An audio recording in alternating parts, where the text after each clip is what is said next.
9ನೇ ತರಗತಿ ಪ್ರಥಮ ಭಾಷೆ ಕನ್ನಡ ಘಟಕ ಪರೀಕ್ಷೆ.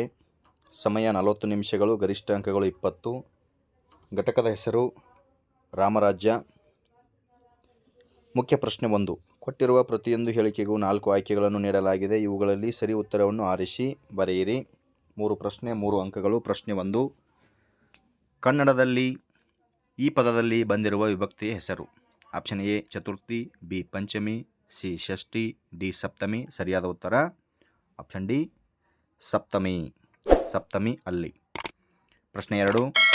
ಅತ್ಯುತ್ಕೃಷ್ಟ ಪದದಲ್ಲಿ ಆಗಿರುವ ಸಂಧಿ. ಆಪ್ಷನ್ ಎ ಸವರ್ಣ ದೀರ್ಘ, ಬಿ ಗುಣಸಂಧಿ, ಸಿ ಎಣ್ಸಂಧಿ, ಡಿ ವೃದ್ಧಿಸಂಧಿ. ಸರಿಯಾದ ಉತ್ತರ ಆಪ್ಷನ್ ಸಿ ಎಣ್ಸಂಧಿ. ಅತಿ ಪ್ಲಸ್ ಉತ್ಕೃಷ್ಟ, ಅತ್ಯುತ್ಕೃಷ್ಟ.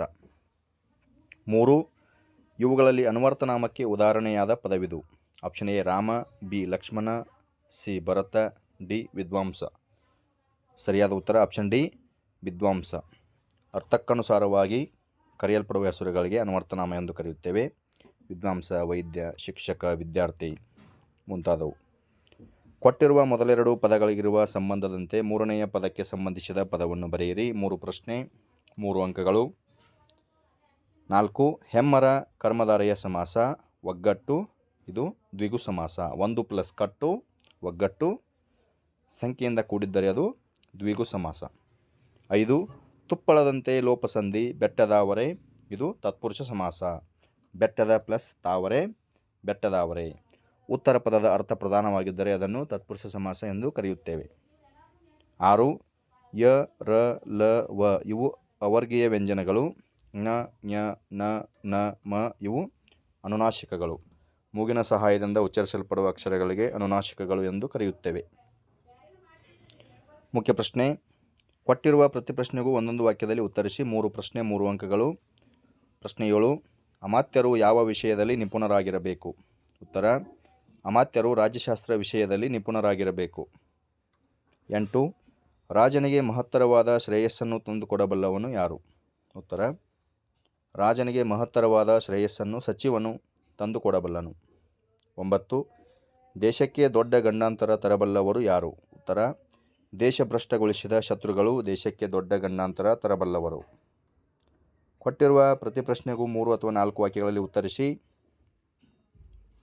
8 ಅಂಕಗಳು. 4 ಪ್ರಶ್ನೆಗಳು. 10. ಶ್ರೀ ಎನ್ ರಂಗನಾಥ್ ಶರ್ಮಾ ಅವರ ಕಾಲ, ಸ್ಥಳ, ಕೃತಿಗಳು ಮತ್ತು ಪ್ರಶಸ್ತಿಗಳನ್ನು ತಿಳಿಸಿ ವಾಕ್ಯ ರೂಪದಲ್ಲಿ ಟಿಪ್ಪಣಿ ಬರೆಯಿರಿ.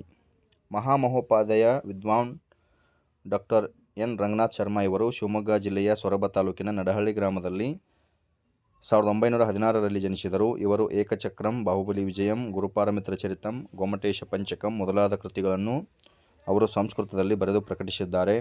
ವಾಲ್ಮೀಕಿ ರಾಮಾಯಣ, ಅಮರಕೋಶ, ವಿದುರನೀತಿ, ಶ್ರೀಮದ್ ಭಾಗವತದ ದಶಮಸ್ಕಂದ, ವಾಕ್ಯಪದೀಯದ ಬ್ರಹ್ಮಕಾಂಡ, ವಿದ್ಯಾರಣ್ಯರ ಪಂಚದಶಿ ಮೊದಲಾದವನ್ನು ಅನುವಾದಿಸಿದ್ದಾರೆ. ಇವರಿಗೆ ರಾಜ್ಯೋತ್ಸವ ಪ್ರಶಸ್ತಿ, ಚುಂಚಶ್ರೀ ಪ್ರಶಸ್ತಿಗಳು ಲಭಿಸಿವೆ. 11. ರಾಜ್ಯದ ಅಮಾತ್ಯರಲ್ಲಿ ಯಾವ ಗುಣಗಳಿರಬೇಕು. ಉತ್ತರ ಅಮಾತ್ಯರು ಲಂಚವನ್ನು ತೆಗೆದುಕೊಳ್ಳದವರಾಗಿರಬೇಕು. ಪ್ರಾಮಾಣಿಕತೆಯ ವಿಷಯದಲ್ಲಿ ಸಂದೇಹಾತೀತರು ಆಗಿರಬೇಕು. ಪ್ರಜೆಗಳಿಗೆ ಉಗ್ರದಂಡನೆಯನ್ನು ವಿಧಿಸಿ ರಾಷ್ಟ್ರವನ್ನು ಉದ್ವೇಗಗೊಳಿಸಲು ತೊಡಗದವರು ಆಗಿರಬೇಕು. 12. ಯಾವ 3 ವ್ಯಕ್ತಿಗಳನ್ನು ರಾಜನು ತ್ಯಜಿಸಬೇಕು. ಉತ್ತರ ರಾಜನು ಈ 3 ವ್ಯಕ್ತಿಗಳನ್ನು ತ್ಯಜಿಸಬೇಕು ಎಂದು ಹೇಳುತ್ತಾನೆ. ಉಪಾಯದಿಂದ ಹಣ ಕೀಳುವ ವೈದ್ಯ, ಒಡೆಯನನ್ನೇ ದೂಷಿಸುವ ಸೇವಕ, ಖಜಾನೆಯ ಐಶ್ವರ್ಯದ ಮೇಲೆ ಕಣ್ಣಿಟ್ಟಿರುವ ಸೈನಿಕನನ್ನು ರಾಜನು ತ್ಯಜಿಸಬೇಕು ಎಂದನು. ಏಕೆಂದರೆ ರಾಜನು ಈ ವ್ಯಕ್ತಿಗಳ ಕುತಂತ್ರದಿಂದಲೇ ವಿಪತ್ತಿನಲ್ಲಿ ಸಿಕ್ಕಿಕೊಳ್ಳಬಹುದು. 13. ಖಜಾನೆಯನ್ನು ಹೇಗೆ ನಿಭಾಯಿಸಬೇಕು ಎಂದು ರಾಮನು ಹೇಳುತ್ತಾನೆ. ಉತ್ತರ ಆದಾಯವು ವ್ಯಯಕ್ಕಿಂತ ಹೆಚ್ಚಾಗಿರಬೇಕು. ರಾಜ್ಯದ ಬೊಕ್ಕಸದಲ್ಲಿ ಸಂಗ್ರಹಿಸುವ ಸಂಪತ್ತೆಲ್ಲವೂ ರಾಜ್ಯದ ಅಭಿವೃದ್ಧಿಯ ಕೆಲಸ ಕಾರ್ಯಗಳಿಗೆ ವಿನಿಯೋಗವಾಗಬೇಕು. ಖಜಾನೆಯನ್ನು ಬರಿದುಗೊಳಿಸಬಾರದು. ಖಜಾನೆಯು ಬರಿದಾಗಿದೆ ಎಂದು ಅದನ್ನು ತುಳುಕುವಷ್ಟು ತುಂಬಿಸಲು ಅನರ್ಥ. ಅನ್ಯಾಯಗಳ ಮಾರ್ಗವನ್ನು ಹಿಡಿಯಬಾರದೆಂದು ರಾಮನು ಹೇಳುತ್ತಾನೆ. 14. ದೂತನು ಕಾರ್ಯಸಮರ್ಥನೂ ಪ್ರತಿಭಾಶಾಲಿಯೂ ಆಗಿರಬೇಕು. ಈ ಹೇಳಿಕೆಯ ಸಂದರ್ಭ ತಿಳಿಸಿ ಸ್ವಾರಸ್ಯ ಬರೆಯಿರಿ. 3 ಅಂಕಗಳು. ಆಯ್ಕೆ.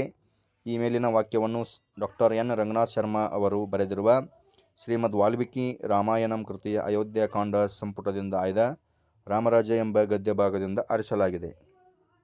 ಸಂದರ್ಭ. ರಾಮನು ಭರತನನ್ನು ಪ್ರಶ್ನಿಸುತ್ತಾ ದೂತನ ಗುಣಗಳಾದ ನಮ್ಮ ದೇಶದಲ್ಲಿಯೇ ಹುಟ್ಟಿ ಬೆಳೆದ ವಿದ್ವಾಂಸನನ್ನು ದೂತನಾಗಿ ನೇಮಿಸಿಕೊಳ್ಳಬೇಕು.